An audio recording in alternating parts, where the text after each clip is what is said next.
हरे कृष्णा। भगवान विष्णु का प्रिय व्रत एकादशी प्रत्येक माह में 2 बार आता है, एक कृष्ण पक्ष में तो दूसरा शुक्ल पक्ष में। एक वर्ष में केवल 24 एकादशियां आती हैं और जिस वर्ष अधिक मास हो उस वर्ष इनकी संख्या बढ़कर 26 हो जाती है। एकादशी का व्रत माघ मास के कृष्ण पक्ष की एकादशी को रखा जाता है, जिसे षटतिला एकादशी के नाम से जाना जाता है। इस एकादशी के व्रत से सभी पापों का नाश होता है। आज की इस वीडियो में आप सभी जानेंगे षटतिला एकादशी व्रत की पूजा विधि के बारे में, साथ ही इसकी व्रत कथा को सुनेंगे और इस वीडियो में आपको कुछ ऐसे खास उपाय बताए जाएंगे जिन्हें आप षटतिला एकादशी के दिन करें। संपूर्ण जानकारी आज की इस वीडियो में आप सभी को प्राप्त होगी, इसलिए वीडियो को आप सभी लाइक करें। चैनल पर नए हैं तो चैनल को सब्सक्राइब करना ना भूलें, साथ ही बेल आइकन को प्रेस कर लें, जिससे आप सभी को व्रत और त्योहारों से जुड़ी संपूर्ण जानकारी देखने को मिलेंगी। षटतिला एकादशी का व्रत इस साल 25 जनवरी 3 शनिवार को रखा जाएगा। यह माघ मास की खास एकादशी मानी जाती है। इस दिन तिल के उपयोग तथा दान का बहुत अधिक महत्व बताया गया है।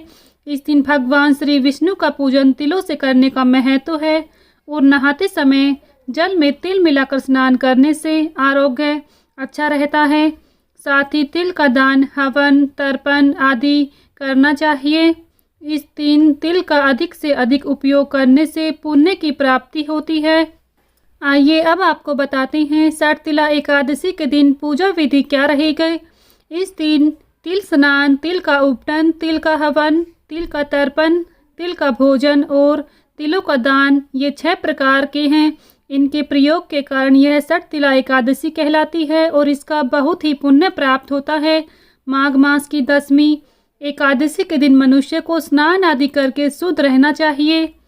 साथ ही इस दिन काम, क्रोध, लोभ और मोह को त्याग कर भगवान का स्मरण करते रहना चाहिए।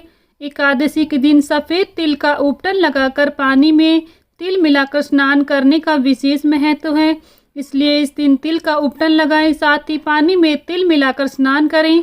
स्नान नित्य क्रिया से निवृत्त होकर श्री विष्णु भगवान का पूजन करें। एकादशी व्रत धारण करें, व्रत का संकल्प लें और इस दिन स्नान और तिल युक्त भोजन का, तिल दान दोनों का ही श्रेष्ठ महत्व है। इस प्रकार जो मनुष्य जितने तिलों का दान करता है उतने ही 1000 वर्ष स्वर्ग में वास करता है। एकादशी तिथि के दिन पुण्य देने वाले नियमों को ग्रहण करें। साथ ही दूसरे दिन धूप, दीप, नैवेद्य आदि से भगवान का पूजन करके चावल की खिचड़ी का भोग लगाएं। अगले दिन व्रत का पारण करते समय भगवान विष्णु की विधि विधान से पूजा करें। साथ ही भगवान सूर्यदेव को अर्घ दें। इसके पश्चात जल से भरा कुंभ ब्राह्मण को देना, दान करना विशेष फलदायी माना जाता है और ब्राह्मण को आप श्यामा गाय और तिल पात्र देना भी उत्तम माना जाता है, इसलिए इन दोनों ही चीज़ों का आप दान कर सकते हैं। इस व्रत को करने से अनेक प्रकार के पाप नष्ट हो जाते हैं और मनुष्य को मोक्ष की प्राप्ति होती है। अगर इस दिन शुभ घड़ी में गोबर, कपास और तिल मिलाकर बने कंडों से 108 बार हवन करने से जीवन में पुण्य का उदय होता है और भगवान विष्णु की कृपा प्राप्त होती है। इस दिन रात्रि जागरण करना चाहिए, जिससे भगवान विष्णु अधिक प्रसन्न होते हैं। आइए अब बड़ी ही श्रद्धापूर्वक षटतिला एकादशी की व्रत कथा को सुनते हैं। आप सभी श्रोतागण इस व्रत कथा को बड़े ही प्रेम और भक्ति भाव से सुने। आप सभी की मनोकामनाएं भगवान विष्णु अवश्य ही पूर्ण करेंगे। प्रेम से बोलिए भगवान विष्णु की जय, माता लक्ष्मी की जय। षटतिला एकादशी की कथा के अनुसार प्राचीन काल में मृत्युलोक में एक ब्राह्मणी रहती थी। वह सदैव व्रत किया करती थी। एक समय वह 1 मास तक व्रत करती रही। इससे उसका शरीर अत्यंत दुर्लभ हो गया।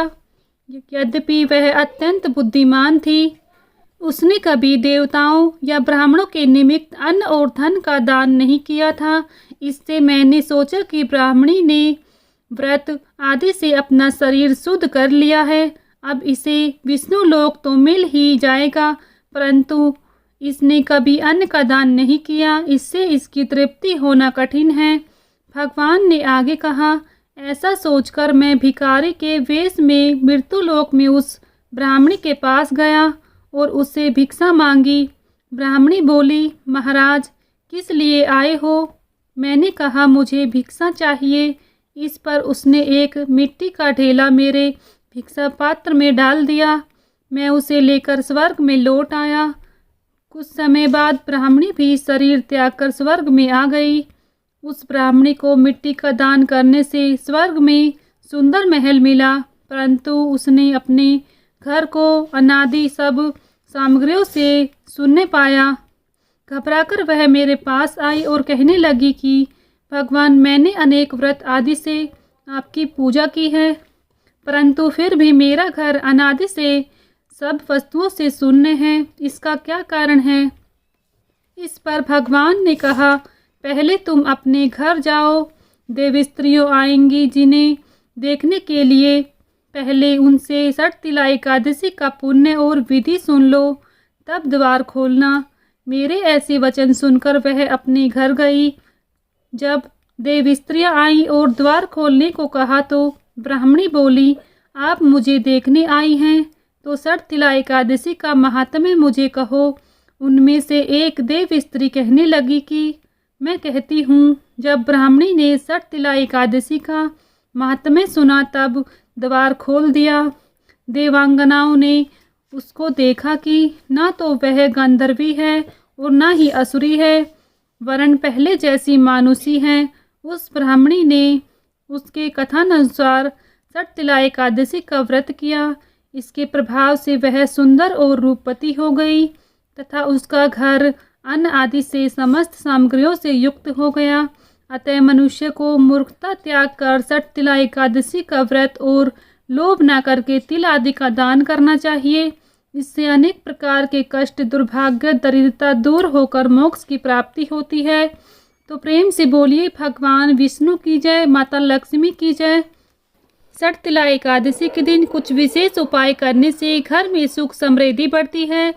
इस दिन दान पुण्य करने का विशेष महत्व माना जाता है। इसलिए अपने जीवन की सभी मुश्किलों को दूर करने के लिए षटतिला एकादशी के दिन किसी गरीब और ज़रूरतमंद को भोजन जरूर कराएं। साथ ही इस दिन भगवान श्री हरि विष्णु को केसर वाले दूध से अभिषेक करें। ऐसा करने से आपके कैरियर और लाइफ में आ रही मुश्किलें दूर होंगी और आपको अपनी प्रतिभा चमकने के नए अवसर भी मिलेंगे। छात्रों के लिए षटतिला एकादशी के दिन श्रीमद् भागवत कथा का पाठ करना बेहद ही शुभ माना जाता है।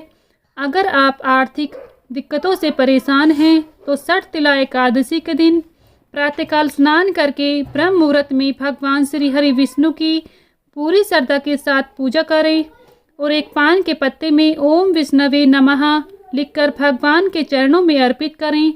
अगले दिन इस पत्ते को पीले रंग के कपड़े में लपेटकर तिजोरी में रख दें। ऐसा करने से आपकी जो भी आर्थिक दिक्कतें हैं वो दूर हो जाएंगी। इतना ही नहीं बल्कि षटतिला एकादशी के दिन पीपल के पेड़ के नीचे घी का दीपक जलाने और परिक्रमा करने से भगवान हरि विष्णु के साथ साथ माता लक्ष्मी का आशीर्वाद भी मिलता है और ऐसा करने से घर की दरिद्रता दूर हो जाती है। साथ ही इस दिन वैवाहिक जीवन को खुशहाल बनाने के लिए षटतिला एकादशी के दिन तुलसी का पूजन जरूर करें। इस दिन लक्ष्मी माता और तुलसी माता को श्रृंगार की सामग्री अर्पित करें। ऐसा करने से सौभाग्य में वृद्धि होती है। साथ ही माता लक्ष्मी की कृपा आजीवन बनी रहती है। तो ये थी षटतिला एकादशी की संपूर्ण जानकारी। अगर आप सभी को वीडियो पसंद आई है तो प्लीज़ वीडियो को लाइक शेयर करें। चैनल पर नए हैं तो चैनल को सब्सक्राइब करना ना भूलें। साथ ही बेल आइकन को प्रेस कर लें जिससे आप सभी को व्रत और त्योहारों से जुड़ी संपूर्ण जानकारी देखने को मिलेंगी। मिलती हूँ नेक्स्ट वीडियो में, तब तक के लिए सभी को राधे राधे, जय श्री कृष्णा।